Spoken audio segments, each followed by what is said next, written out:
Hi, my name is Jasper, and our assignment was to interview an adult with a career in STEAM, so I chose my dad. Hi, and my name is Dr. Fred Coville, and most people call me Dr. Fred, and I'm a plastic surgeon.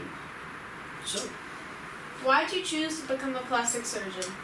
well, it's an interesting story. So when I was about 13 years old, my mom, she said, you should be a doctor. And I said, I don't know anything about being a doctor. So, back in those days, you could volunteer at a hospital. So after school every day, I'd jump on my bike and I'd ride to the hospital.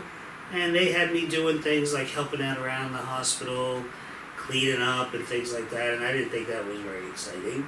But it was sort of cool to be in the hospital. And then one day they asked me to help in the operating room. So I went upstairs to the operating room, and as I was cleaning up, sort of in the middle of the place, they said, there's a surgery going on. Should I see if you want to go in there? So I said, yeah, that'd be great.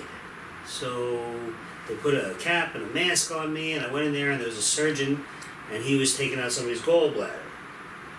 And he turned around and said, what's this kid doing in here? I said, well, he thinks he might want to be a doctor. He says, oh yeah, put a glove on him. So they put a glove on me, and then he turned around and he dropped this thing in my hand, and it was the patient's gallbladder. And I said, cool.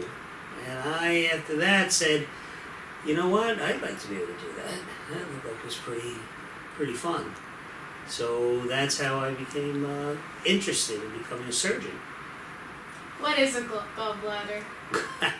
A gallbladder is attached to your liver, and when you eat fatty foods like French fries or pizza or cheese or anything fatty, your gallbladder pumps out this stuff called bile, and bile goes into your small intestine, and it helps dissolve and digest the fat. But sometimes you get filled with stones, and you get infected, and then it has to come out. That's an emergency. How was it to become a plastic? How hard was it to become a plastic surgeon? Well, believe it or not, a lot of people don't know this, but plastic surgery is the longest training of all of the medical and surgical specialties. So there's no other surgery that takes longer, even a brain surgeon or a heart surgeon. So I had to do like everybody does, 4 years of college, and then it was 4 years of medical school.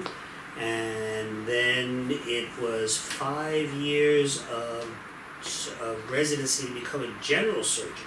So I had to know how to operate in the whole body first, and I did that for 5 years. And then I did 3 years of plastic surgery, so 3 more years on top of the 5.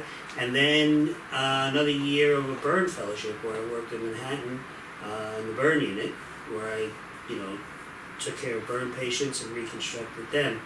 So I think it's all about 16 years, which is a really long time. It was pretty hard, but it was fun at the same time. I learned a tremendous amount from some really great people.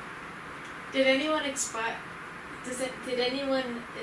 you to become a plastic surgeon? Yeah, so remember I said I wanted to be a surgeon.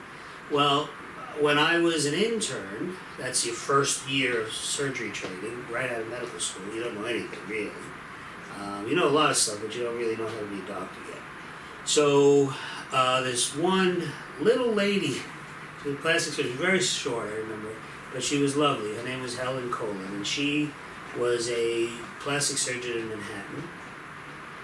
And there was a little girl who was in a car accident, and her face was really badly cut up, and broken bones in her face and everything. And I was working in the emergency room, and she asked me to help her out. She needed some assistance. So I went with her, and I helped her with this case, and we worked for about 6 hours on this little girl. And she turned out beautifully, and at that moment, when I saw what she could do with her hands and how she made this little girl beautiful again, I said, that's what I want to do. That was it. I knew that's what I wanted to do. And then I asked her if I could follow her around. So every time she was in the hospital, I made sure that I was around, and I followed her, and she took me to her office, and we did cases together. And so she was the first one that turned me on to being a plastic surgeon. As a kid, what were your hobbies? I guess like everybody else, but back then we had no phones, we had no iPads, we had no computers. We had a movie after school, a 4:30 movie, but what I like to do, I love to carve things, I love to do models, I would build models a lot. I worked with my dad around the house, I love to do wood carvings. I love reading comic books. I played drums, and those were my biggest hobbies. Aside from going outside and playing with my friends, we played all kinds of games in the street. We didn't have teams back then. You didn't have to join a team. You just went outside with your friends and you played baseball, stickball, football, whatever, and it was a great time. So those are my hobbies. Okay. What do you like about your job? Oh, what do I like about my job? Well, I tell you what I don't like about it. I don't like the paperwork. But other than that, I love everything about my job. I think I have the best job in the world because I get to help people. I get to meet lots of people. I get to help them in a way that other surgeons can, so I can see my results right away. So sometimes babies are born with defects or things happen like car accidents or burns or things, and I can fix those. I can help people feel better about themselves, and I love working with my hands. I love the artistry that's involved. So I'm very happy in my job. I feel like I'm not really working because I really enjoy it. How is STEAM involved in your career? Well, it's interesting because I think, again, I think plastic surgery is really suited to being a STEAM profession because we didn't call it STEAM, but of all of the surgical specialties, it's sort of a living art. So science, I use science all the time. So biology, I love biology. So biology, I have to know how the body works. I have to know how nature works. I have to know how things heal. I have to know the chemistry that happens deep down inside, how hormones work on the body. So there's science there. I have to understand the chemistry. I have to understand the physics. So there's a lot of science. Technology, I work with technology every day. We have lasers and we have radio frequency devices. And we have all kinds of different gadgets and techniques that we use to sort of manipulate the way healing occurs.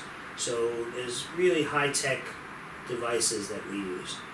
And then engineering, well, it takes engineering to build these devices, but it also takes a certain amount of engineering to construct the things that I do in the human body. So plastic surgery is not just about making people look pretty, or it's not just about making them look better. Sometimes it's restoring function. So, if I work in the hand is a very complex organ which is full of bones and tendons and ligaments, and it has to work really right. So that's all engineering. We have to understand pulleys and we have to understand the mechanics of it. So that's where we use engineering. And what comes next? A for art. Well, I think the only two living arts are plastic surgery and another art called bonsai, where you shape trees to grow a certain way. Those.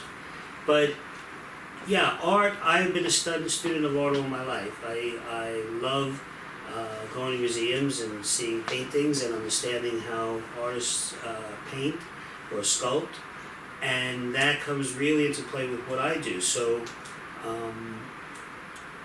I need to understand, for example, what makes something beautiful, what makes something look right, and I have to translate that into what I do with my hands.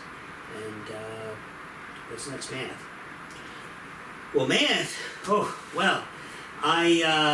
I'm constantly calculating doses. I constantly have to understand the dimensions. So when I draw out a surgery, I have to understand how the angles work and how the lengths and the widths are all going to fit together, almost like a carpenter does. But I also have to see it in my head in a mathematical way.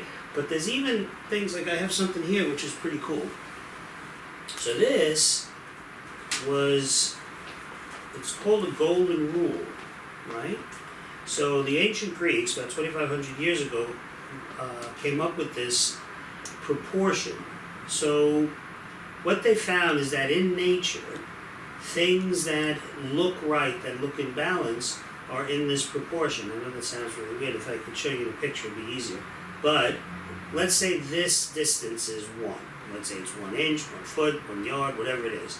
Then this distance would be 1.1618. And that ratio is called phi. So something is phi, it's in that proportion. So if we went to nature and we measured one tiger stripe to the next tiger stripe, it would be phi to each other. If we look at your tooth, one tooth to the next is phi. So watch this. So we face the camera. So if I put 1 as the distance between your eyes, just like that, well then the phi of that is going to be the width of your mouth. Or the length of your eyebrow. If your eye is 1, then your eyebrow is 5. If this is 1 between your eyes, then the base of your nose is 1. So when someone has those proportions, your face is what we call golden. I knew that. Golden. But your face is golden. And when it's not golden, then we see something wrong, and that's one of the things that I have to fix. So this is math, but it's also art. So you have to understand what all that means. So yeah, plastic surgery is all about STEAM. But here's another thing. So when I get up in the morning and I read an article in plastic surgery and they tell me that such and such percentage of patients will do a certain thing, well, I have to be able to look at those numbers and understand that it's real, or if it's just, if they're sort of playing with the data, if they're really making up a story. So you have to be able to do, analyze that.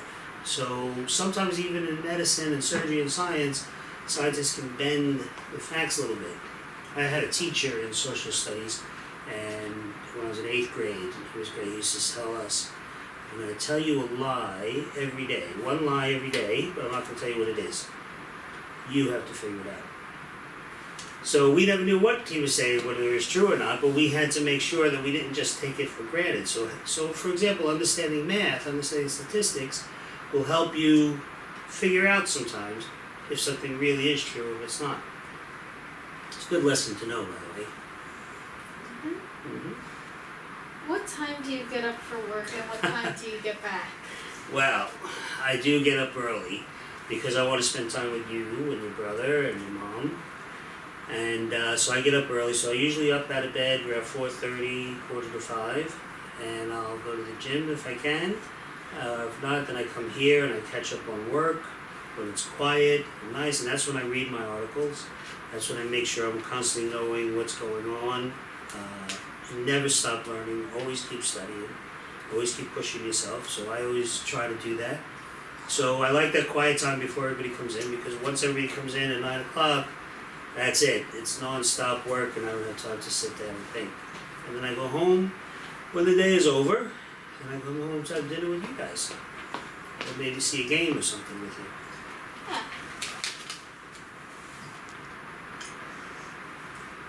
What advice do you have for my friends and me?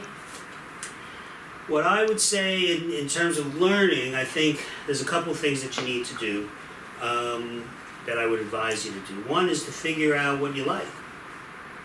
Because if you don't like it, you're never going to pay much attention to it. So you really have to figure out what things really excite you, and then you learn those. But always make room to learn things outside of your comfort zone. Learn things that maybe you don't like so much either. Because it's having that big, broad base of knowledge which helps you in all kinds of things. The more things you know, the better you are no matter what you do. So you don't know what you don't know until you know it. So you might as well expand your horizons as much as you can and learn how to study. That's important. Were you interested in science or math when you were younger? I always loved science. I love understanding the way things work. When I was a kid, we watched the Apollo missions go up to the moon. So everybody was really into space and those things, and I always loved the biology. Math I like, but I was probably not the best mathematician. I had to work harder at that. So I work double hard on that. But I do enjoy how the numbers work together and how things fit together, and that involves math. But yeah, math was probably one subject that I had to work at a little bit more. But I knew I had to master it so that I could do what I wanted to do in other ways. That's what I mean. Sometimes you have to really force yourself to learn things you're not comfortable with, so that you can be able to do the things that you do love to do. Is your job complicated? I think so, but it's a good kind of complicated because there's so many things, and they change all the time. So it constantly keeps you challenging yourself, because it's great to challenge yourself. If you just stay stagnant, if you stop learning, then your mind sort of shrivels up like a raisin. And who wants to be a raisin? You sort of want to be a nice healthy grape. So yeah, I love that it's complicated because there's always a challenge. There's always something new to learn. It's always exciting. It's always great to learn how to do something better, or to learn how to do something just a little bit different.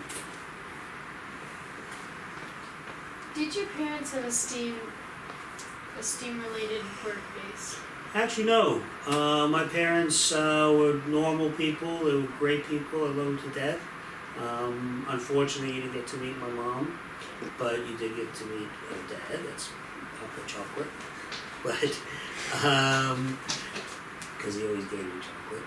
But, no, they just had normal jobs, were loving parents, and but what they did do is they always pushed me to learn more. They always loved the fact that I love to learn things, and that's really important.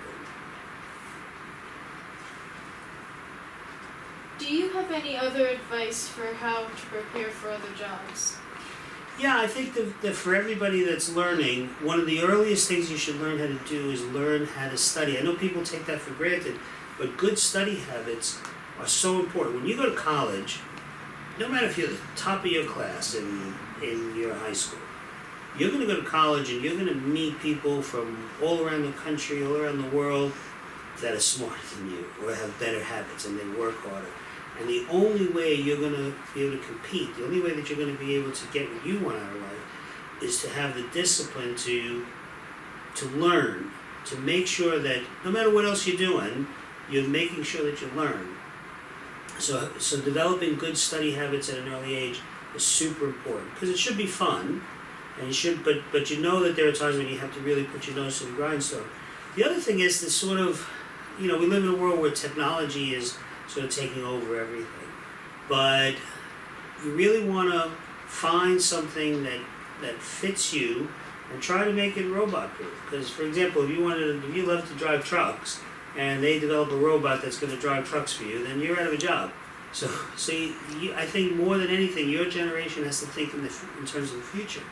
What can I do that is sort of machine-proof, that I can still use my mind, my hands, and love what I do and be able to have the things that I want in life, that I can provide for a family.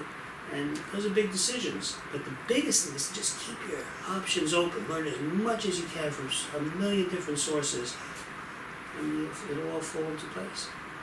Okay, that was our last question. All right, well, this was fun. Yeah. And thank you for inviting me to your class, and hope I get to speak more. Thank you.